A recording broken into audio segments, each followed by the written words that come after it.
ശ്രീ ജയേന്ദ്രൻ, ഈ വിവാദത്തിൻ്റെ പശ്ചാത്തലത്തിൽ ഇനിയെങ്കിലും സുതാര്യത ഉറപ്പുവരുത്തണ്ടേ? പ്രത്യേകിച്ച് ഇങ്ങനെയൊരു സംഗമം സംഘടിപ്പിക്കാൻ തീരുമാനിച്ചതിൻ്റെ അടിസ്ഥാനത്തിൽ എങ്കിലും അതിന് സർക്കാർ തയ്യാറാകുമോ?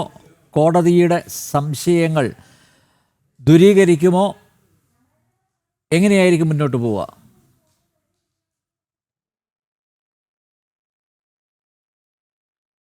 അല്ല അനിൽ നമ്പ്യാർ, ഞാൻ ആലോചിക്കുകയായിരുന്നു, പിന്നെ ഇപ്പോൾ എന്തൊക്കെയാണ് ഈ ചർച്ചയിൽ പറയുന്നത്. ഇപ്പോൾ SGR കുമാർ തന്നെ എന്താണ് പറഞ്ഞത്? ഞാൻ മര്യാദയ്ക്ക് സംസാരിക്കണം എന്നൊക്കെ. ഞാൻ എന്തെങ്കിലും മര്യാദയോട് പറഞ്ഞതായിട്ട് താങ്കൾക്ക് തോന്നുന്നുണ്ടെങ്കിൽ പറഞ്ഞോളൂ കേട്ടോ. പിന്നെ ഈ നിങ്ങൾക്ക്, അതായത് BJPയുടെയും RSSൻ്റെയും ഒക്കെയുള്ള ആശയങ്ങൾക്ക് അപ്പർ ഹാൻഡുള്ള ഒരു ചാനലാണ് ജനമെന്ന് എല്ലാവർക്കും അറിയാം. അവിടെ നിങ്ങളുടെ ആശയഗതികൾക്കും അപ്പർ ഹാൻഡ് കിട്ടും. അതുകൊണ്ട് എന്തും പറയാമെന്ന് വിചാരിക്കരുത്. എന്തൊക്കെയാണ് പറയുന്നത്? വേറൊരാളാണെങ്കിൽ തികഞ്ഞ പരിഹാസവും പുച്ഛവുമാണ് പുറപ്പെടുവിക്കുന്നത്. എനിക്ക് അതിനകത്തൊന്നും അത്ഭുതമേ ഇല്ല. ഈ ഹിന്ദുക്കൾ എന്ന് പറയുന്നത് നിങ്ങളും നിങ്ങളടങ്ങുന്ന ചില വിഭാഗങ്ങളും മാത്രമാണ്, തെറ്റിദ്ധാരണയിലാണ് നിങ്ങൾ ജീവിക്കുന്നതെന്നുള്ള എല്ലാവർക്കും അറിയാം. നിങ്ങൾക്ക് മാത്രമേ അറിയാത്തതുള്ളൂ. അതും നാട്ടുകാർക്ക് മുഴുവൻ അറിയാം. അപ്പോൾ കാര്യങ്ങളെ സഹിഷ്ണുതയോടെ കാണാനും ക്ഷമയോടെ സംസാരിക്കാനുള്ള ഒരു ഉത്തരവാദിത്തമാണല്ലോ സാധാരണ ഇത്തരം ഡിബേറ്റുകൾ എല്ലാവരും പ്രകടിപ്പിക്കുക. ഡിബേറ്റുകളിലെങ്കിലും പുറത്ത് അങ്ങനെ അല്ലെങ്കിൽ, പക്ഷെ അവിടവും വിട്ട് ഡിബേറ്റുകളിലും കെട്ടഴിച്ചു വിട്ട കുതിരയെ പോലെ കാണിക്കുന്നത്. ജയചന്ദ്രൻ, താങ്കൾ ഉത്തരവാദിത്വത്തെ കുറിച്ച് പറഞ്ഞു. ആ ഉത്തരവാദിത്വം കാണിക്കേണ്ട ദേവസ്വം ബോർഡിനെ ഞാൻ സർക്കാരും അല്ല, ദേവസ്വം ബോർഡും അല്ല. ഇവിടെ ചർച്ചയിൽ പങ്കെടുക്കുന്നത് ഞാനും ഉല്ലാസ് ബാബുവും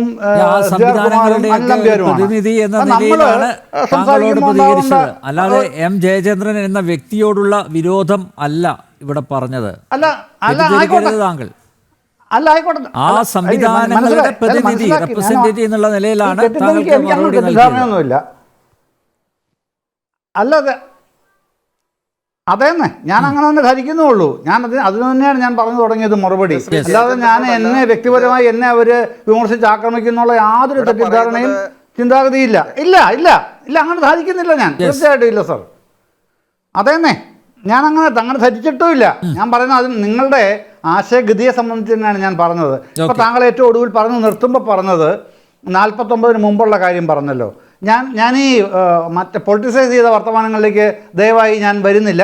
എനിക്ക് അത്തരം താല്പര്യങ്ങളില്ലാത്തതുകൊണ്ട് ഞാൻ വസ്തുതകളിലേക്ക് മാത്രമേ സംസാരിക്കുള്ളൂ ഏത് ചർച്ചയിലും. അതെല്ലാം നമ്പർക്ക് അറിയുകയും ചെയ്യാം. പിന്നെ ഈ 1921-ലാണ് പിന്നെ രാജഭരണകാലത്ത്, അതുവരെ റവന്യൂ ഡിപ്പാർട്ട്മെൻറ്റിൻ്റെ ഭാഗമായിരുന്നു അമ്പലങ്ങളും അതിൻ്റെ വരുമാനങ്ങളുമെല്ലാം.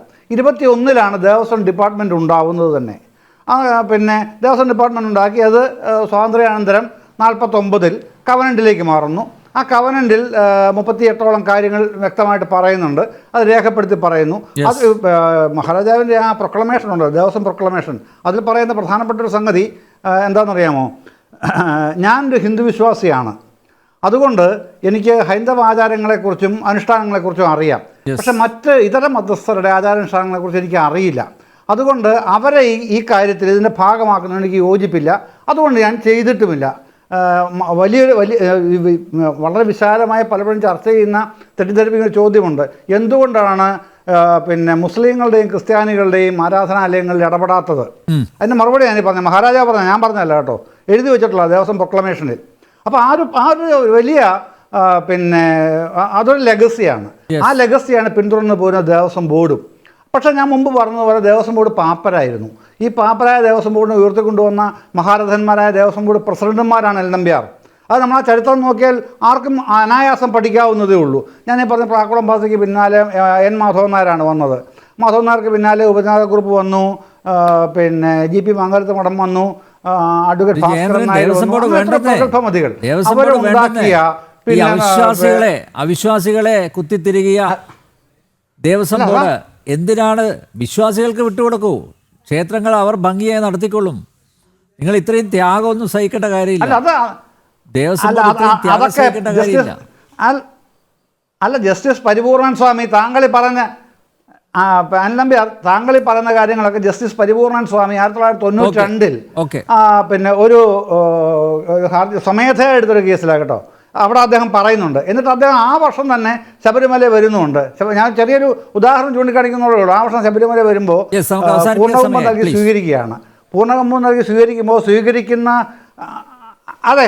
അപ്പോൾ ഒരു മന്ത്രം തെറ്റായി മേൽശാന്തി ചൊല്ലുന്നു. അപ്പം പിന്നെ ആ പാടെ പരിഭ്രമമായി, പറച്ചുപോയി. 6 അടി പൊക്കമുള്ള മനുഷ്യനാണല്ലോ പരിപൂർണ്ണ സ്വാമി. അപ്പോൾ അദ്ദേഹം പറഞ്ഞു ഇങ്ങനെയല്ല കണ്ടത്, ഇങ്ങനെ ചെല്ലണം എന്ന് പറഞ്ഞ അത്തരത്തിലുള്ള മഹാരഥന്മാരുടെ ഒരു ചരിത്രം, നീണ്ട ചരിത്രമുണ്ട്. അവിടെയാണ് ഇപ്പോൾ ദേവസ്വം ബോർഡ് ഇത് നടത്തുന്നത്. സർക്കാരല്ല, ദേവസ്വം ബോർഡാണ് നടത്തുന്നത്. ദേവസ്വം ബോർഡ് അതിന് നടത്താൻ അധികാരമുണ്ടോ എന്ന് താങ്കൾക്ക് തർക്കമില്ല. കാരണം താങ്കൾ ഇപ്പോഴും പറയുന്നത് ദേവസ്വം ബോർഡ് നടത്തണ്ടെന്നേ, വിശ്വാസികൾ നടത്തും. ഈ വിശ്വാസത്തിൻ്റെയും അവിശ്വാസത്തിൻ്റെയൊക്കെ അതിർവരമ്പ് എവിടെ നിൽക്കുന്നു എന്നുള്ളത് വേറൊരു തർക്ക വിഷയമാണ്. ഞാൻ അങ്ങോട്ട് വരുന്നില്ല, വലിയൊരു വിഷയമാണല്ലോ. അതാണ് ഞാൻ പറഞ്ഞത്, താങ്കൾക്കും താങ്കളുടെ ചുറ്റും നിൽക്കുന്നവർക്ക് മാത്രമേ ഉള്ളൂ പിന്നെ വിശ്വാസം എന്നുള്ള നിലയിൽ ആ ഒരു തെറ്റിദ്ധാരണ മാറ്റാൻ ഒരുപാട് വിശ്വാസികൾ ചുറ്റുപാടുമുണ്ട്. ബഹുജനങ്ങളിൽ പലരും വിശ്വാസികളുമാണ്. രീതികളിൽ നിന്ന് അത് വായിച്ചെടുക്കാൻ സാധിച്ചിട്ടുണ്ട്. അതുകൊണ്ട് ഏറ്റവും ചുരുങ്ങിയ പക്ഷം കോടതിയെങ്കിലും ബോധ്യപ്പെടുത്തുക. എന്തിനാണ് ഇങ്ങനെ ഒരു ആഗോള അയ്യപ്പ സംഗമം സെപ്റ്റംബർ 20-ാം തീയതി പമ്പ മണപ്പുറത്ത് സംഘടിപ്പിക്കുന്നത് എന്ന് ഏറ്റവും ചുരുങ്ങിയ പക്ഷം കോടതിയെങ്കിലും ബോധ്യപ്പെടുത്താൻ ശ്രമിക്കുക.